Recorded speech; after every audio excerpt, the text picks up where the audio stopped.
My parents sold their home to fund my sister. Dream life, then came back broke.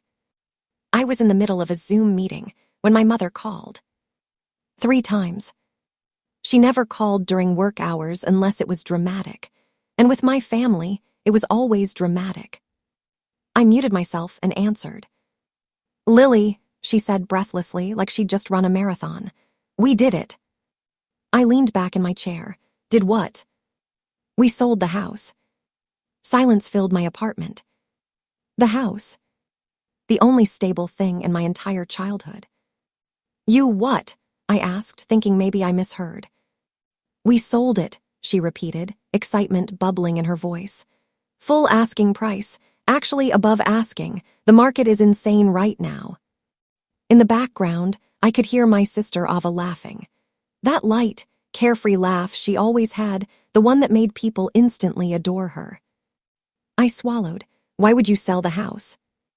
Mom lowered her voice like she was sharing a secret. "We're going to travel, all of us. Well, mostly Ava and us. It's her dream, Lily, you know that." Of course I knew. Ava's dreams were national priorities in our household. Mine were hobbies. The golden child. Growing up in Ohio, our small suburban house was more than just property. It was security. Dad worked 30 years in logistics. Mom worked part-time at a dental office. They weren't wealthy, they were careful. Except when it came to Ava. Ava wanted dance lessons. Done. Ava wanted a brand new Jeep at 16. Dad picked the color. Ava wanted to find herself in California after college. They paid her rent for 2 years. When I got into a state university with scholarships and worked 2 jobs to cover the rest, Dad told people proudly, "Lily's independent." Independent. That was their way of saying, she doesn't need us. Ava needed them. And apparently, now they needed her dream. The announcement dinner. 2 weeks after the phone call, they invited me to dinner in what used to be our dining room. The furniture was already half gone. Walls looked naked without family photos. Ava was glowing. "We're doing Europe first," she announced before I even sat down. "Spain, Italy, Greece, then maybe Bali, maybe Thailand. We'll vlog everything." I asked carefully. She smiled sweetly. "Mom and Dad, obviously. It'll be amazing content. Family rediscovers life through travel." I already secured a small brand deal. Of course she did. Dad poured wine into cheap plastic cups. The real glasses had already been packed. "We're not getting any younger," he said. "We worked hard, we deserve this."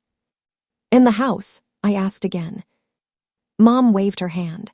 "It's just a house, Lily, it's material." It wasn't material. It was the place I learned to walk. The kitchen where I baked birthday cakes alone when they forgot mine, but planned Ava's like royal celebrations. It was stability. But in that moment, I realized something. They weren't asking for my opinion.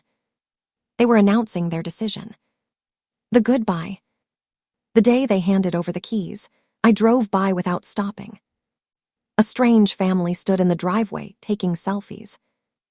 Ava posted a dramatic reel captioned, "Sold everything to chase our dreams, globe sparkles, no regrets." The comments flooded with praise. "Goals. You're so brave. Wish my parents supported me like this." I stared at the screen until my vision blurred. Supported. That word again. I wondered what it felt like to be chosen every time.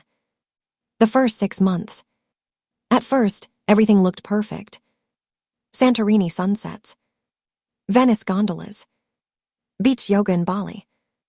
My parents looked younger in the photos, happier. Ava's following grew, not viral but steady.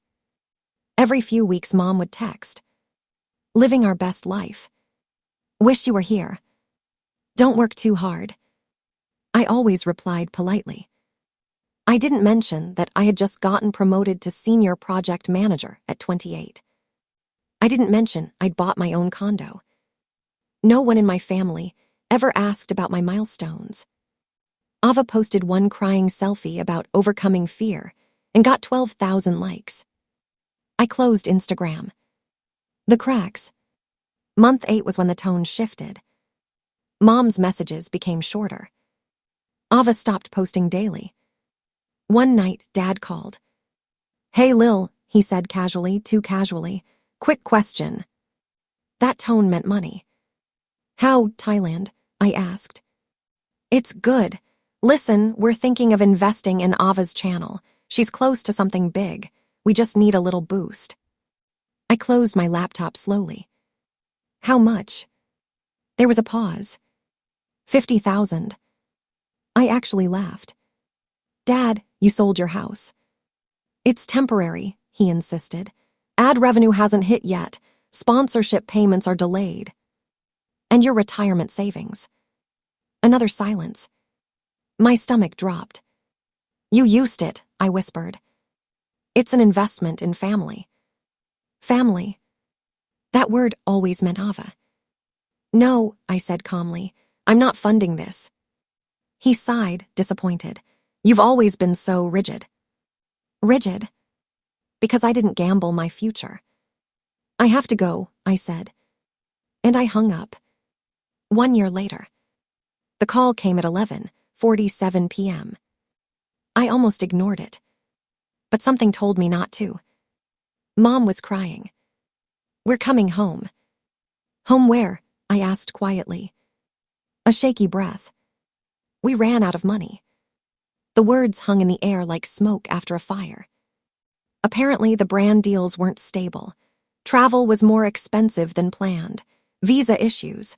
Medical bills from when Dad slipped hiking in Spain. Savings drained. Credit cards maxed. And Ava. "She's figuring things out," Mom said. Of course she was. "Where are you staying?" I asked. "At a hotel near the airport, just for now." The subtext was loud. I looked around my 2-bedroom condo. I knew what was coming. The knock. They showed up 3 days later. All 3 of them. Suitcases worn, faces thinner. Ava didn't look like a travel influencer anymore. She looked tired, irritated. Mom hugged me like I was oxygen.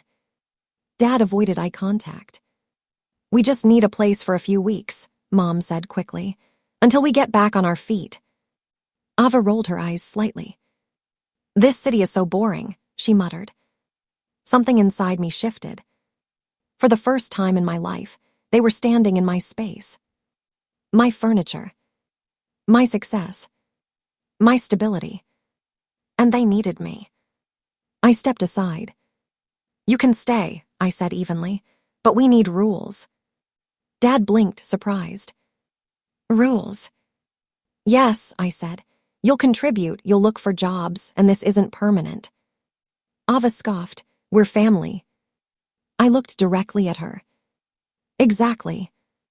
The realization. That first week was uncomfortable. Dad applied for warehouse supervisor jobs, positions he once would have considered beneath him. Mom talked about getting her dental office job back. Ava slept in until noon. Filmed half-hearted TikToks about starting over. Complained about my Wi-Fi speed. One night, I overheard her whispering to Mom. "Lily's always been jealous. She likes seeing us like this." Jealous? The word hit differently now. I wasn't jealous. I was prepared. And for the first time, I understood something powerful. They didn't come back because they loved me more. They came back because I built something solid. Without them. And that's when the seed of something new took root inside me. Not cruelty. Not bitterness. But clarity. I wasn't the forgotten daughter anymore. I was the safety net. And safety nets come with conditions.